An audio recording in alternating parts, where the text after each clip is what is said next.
আসসালামু আলাইকুম গাইস, কি অবস্থা? সবাই কেমন আছেন? আসলে ডিউটি শেষ করে আসলাম রুমে আসার পর দেখতেছি আসলে রুমে বসে থাকে একা একা খুব খারাপ লাগতেছে।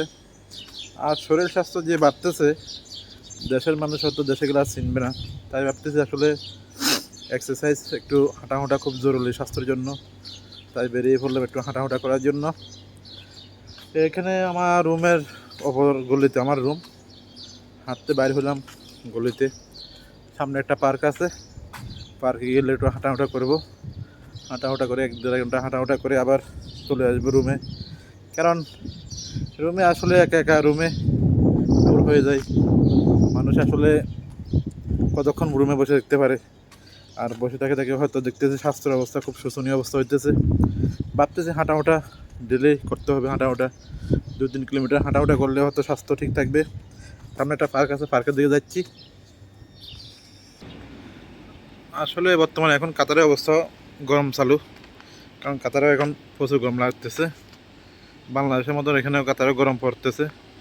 জুন জুলাইতে একটু গরম বেশি থাকে, সামনের মাস থেকে অতিরিক্ত গরম থাকবে। যা হোক, গরমের মধ্যে হাঁটতে হবে।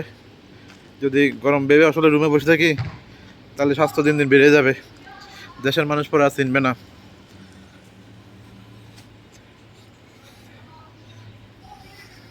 আজকে 1 সপ্তাহ ধরে কন্টিনিউ হাঁটতেছি, দেখি এটা রেগুলার রাখতে হবে। হাঁটাহুটা রেগুলার রাখতে হবে। যদি হাঁটাহুটা রেগুলার না রাখি, তাহলে আসলে স্বাস্থ্য অনেক অবস্থা খারাপ হয়ে যাবে।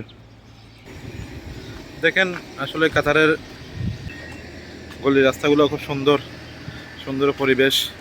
দেখেন গ্রামের রাস্তা আমাদের শহরের রাস্তার মতো। আমাদের শহরে এরকম সুন্দর রাস্তা নেই। দেখেন গ্রামে কত সুন্দর রাস্তা, অল্লিগুলি কত সুন্দর। দেখেন প্রতিটা গলিতে একটি ডাস্টবিন আছে। প্রতিটা ঘরের সামনে, একটা বিল্ডিংয়ের সামনে একটা ডাস্টবিন থাকে। একটি ময়লা আপনি বাইরে পাবেন না। কত সুন্দর পরিবেশ।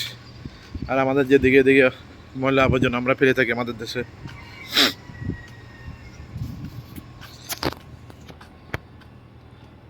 দেখেন প্রতিটা গলি কত সুন্দর। প্রতিটা বিলের সামনে একটি একটি করে ডাস্টবিন থাকে। তারা কখনো ডাস্টবিন ঘরের ঘরের কাছে কখনো বাইরে ফেলে না। ডাস্টবিনে নির্দিষ্ট ডাস্টবিনে ফেলে পর প্রতিদিন সকালে ডাস্টবিনের কাঁচাগুলো কালেক্ট করে থাকে। একটা কোম্পানি আছে, বলদিয়া কোম্পানি, ওরা কালেক্ট করে থাকে। আমাদের দেশে এই জিনিসটা করার খুব জরুরি।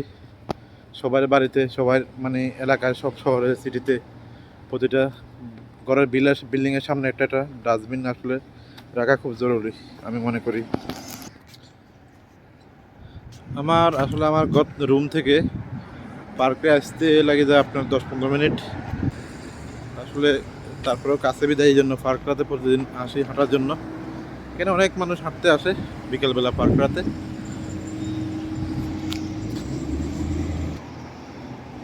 আমি আপনাদেরকে পার্কের দৃশ্যটা দেখাতেছি।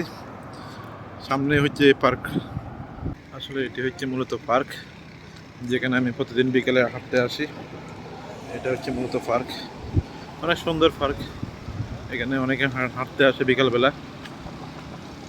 মূলত এই পার্কটাতে আসলে আমার রুম থেকে কাছে বিদের, তাই তাই সবসময় হাঁটতে চলে আসি, কারণ হাঁটাহাঁটা খুব জরুরি। আর এখানে আসলে হাঁটাহাঁটার মধ্যে অনেক মানুষ পরিচিত, আমাদের কোম্পানির মানুষ, অনেকের সাথেও দেখা হয়ে যায়। তাদের সাথে কথাবার্তা বললে আরও ভালো লাগে। আর একটা সুযোগ সুবিধা হচ্ছে পার্কটার মাঝখানে একটা বসার সুন্দর জায়গা আছে। আমাদের কোম্পানির আমাদের অনেক ফ্রেন্ড আছে, ওরা সব একসাথে বসে কথাবার্তা বলতে বলতে 1-1.5 ঘন্টা চলে যায়। যত কিছু হোক, রুমে আসলে মানুষ 1-1.5 ঘন্টা 2 ঘন্টা বসে থাকতে পারে, তারপরে বোর হয়ে যায়। মোবাইল আর কত চালানো যায়, টিভি আর কত দেখা যায়।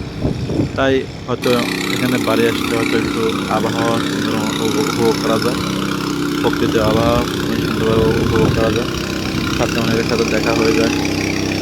আসলে আমাদের এলাকায় এমনকি আমাদের দেশে যখন মানুষ কাম কাজ শেষ করার পরে বিকালবেলা দোকানে যায় একটু ঘোরাফেরা করতে, সেম আমাদের এটাও একটা মূলত গ্রামের দোকানের মতো হয়ে গেল। কারণ একদিন না আসলে হয়তো ভালো লাগে না।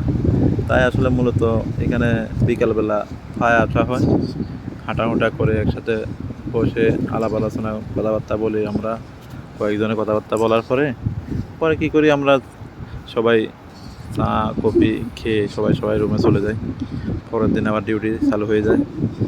এটাই আসলে আমাদের লাইফটা এরকমই চলে যায়, কারণ খাওয়া দাওয়া, ঘুমানো আর ডিউটি, এই তিনটা জিনিসের মধ্যে আমাদের আসলে আজ 15 বছর অতিবাহিত হয়ে গেছে।